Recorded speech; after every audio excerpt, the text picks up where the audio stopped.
veux mener une vie heureuse, attache-la à un but, non à des personnes ou des choses. Alors je vais te demander, quel est ton but? Ton but est toujours d'être l'auditoire d'autres personnes. Ton but est toujours d'attendre d'autres personnes te parler. Quand est-ce que ces personnes aussi vont t'écouter? Quand est-ce que ces personnes aussi vont accepter de t'écouter? Toi aussi, tu te lèves, tu te tiens devant eux et ils commencent à t'attendre. Si ton but est toujours d'écouter les autres, d'attendre leur discours, c'est vraiment regrettable. Mais si tu décides de changer les choses, je suis là pour t'aider aujourd'hui. Aujourd'hui, je vais te prodiguer 3 conseils pour que tu puisses maîtriser l'art oratoire. Tu peux te demander, qu'est-ce qu'est l'art oratoire? Peut-être tu n'as jamais entendu parler de l'art oratoire. L'art oratoire est simplement l'art de convaincre, de mouvoir, parfois de faire pleurer, de faire rire. En bref, c'est savoir parler devant le public. Maintenant, je vais te prodiguer 3 petits conseils qui vont t'aider à vivre pleinement l'art oratoire.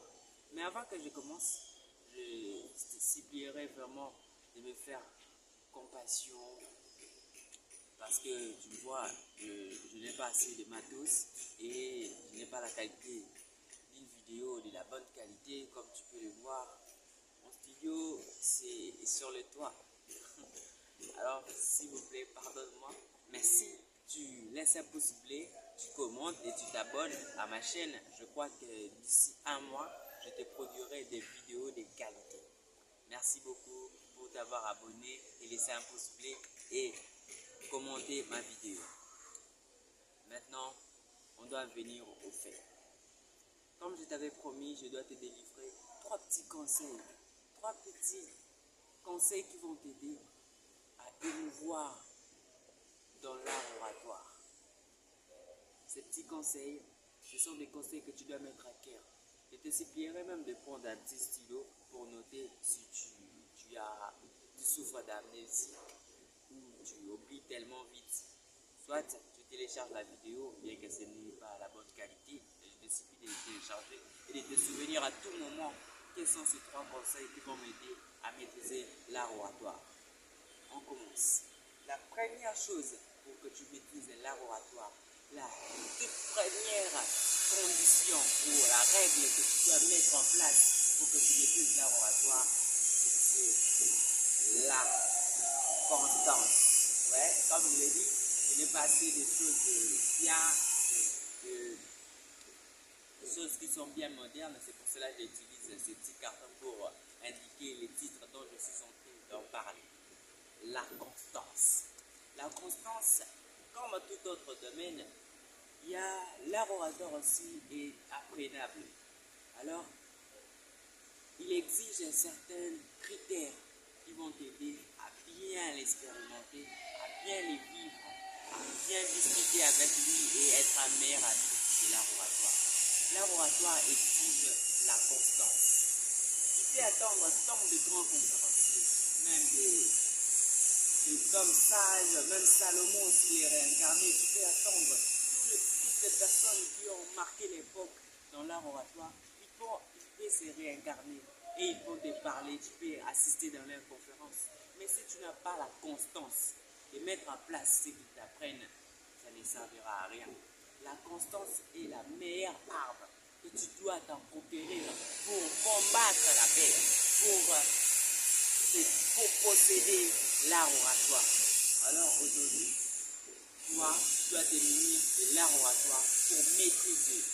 Tu dois te munir de la constance, pour maîtriser l'art oratoire. Il faut comprendre là-dessus en haut, il y a tant de pays, il y a tant de choses qui t'arrêtent. L'art oratoire, c'est des choses que tu dois vouloir à tout prix. Mais pour t'attacher, vivre pleinement l'art oratoire, tu dois maîtriser la constance. Tu dois inonder ton cœur. Tu dois partout parcourir dans la forêt de la constance pour qu'un jour tu sois un meilleur homme ou une meilleure personne qui a su faire asseoir l'art oratoire dans sa vie. Et il y a aussi le deuxième conseil que je vais te prodiguer, c'est la compréhension. Tu vois, la compréhension. La compréhension veut dire simplement que tu dois comprendre la chose avant de faire comprendre les gens. Tu ne peux pas jamais venir devant les gens, tu parles d'un sujet, tu discutes de quelque chose que toi-même tu ne connais pas. Toi-même tu ne maîtrises même pas l'information que tu veux traiter face à de nombreuses personnes. Mais tu es là, tu veux toujours parler. Non.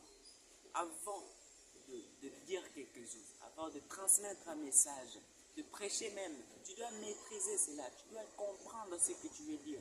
Même des professeurs, il ne peut jamais dispenser un cours que lui-même ne comprend pas. Comment il va expliciter si lui-même ne sait même pas s'éclaircir dans la chose? Tu dois comprendre ce que tu veux dire. Tu dois comprendre ce que tu veux apporter aux gens, que ce soit un petit conseil, que ce soit quelque chose, n'importe quelle chose que tu dois faire face à, te tenir devant le gens pour l'exploiter, tu dois comprendre cela toi-même. Si tu le comprends, tu verras bien que ce serait facile pour toi de te communiquer, de te partager avec ton entourage.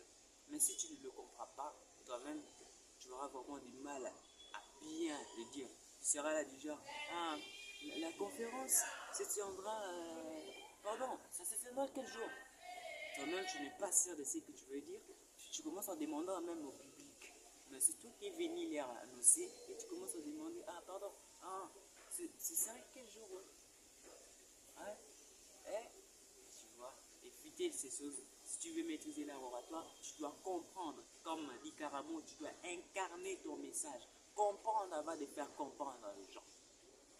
Et nous passons, comme on dit toujours, le temps est plus pressé que de l'argent. Si je te fais perdre ton temps, je te fais perdre ce qui est plus crucial que l'argent. Tel que tu me vois là, je n'ai même pas l'intention de te faire perdre ce qui est plus essentiel que l'argent. C'est en vertu de cela que je m'attaque au troisième conseil qui est plus efficace. C'est la bonne posture. La bonne posture est vraiment exigée dans l'art oratoire. C'est vraiment efficace.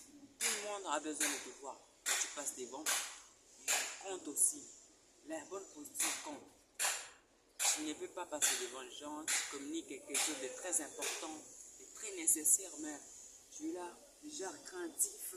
C'est comme si tu avais peur, tu tiens le micro, tu trembles, tu regardes, tu fouilles les regards des gens. Les yeux des gens sont rivés sur toi. Ils veulent écouter le message, bien sûr. Ils veulent apprendre quelque chose de toi. Ils veulent que tu leur donnes cette information. Mais tu parlais comme si tu veux disparaître aux yeux d'eux. Tu es là. Oui, la Bible dit, Dieu a donné son Fils unique, en fait que quiconque croit en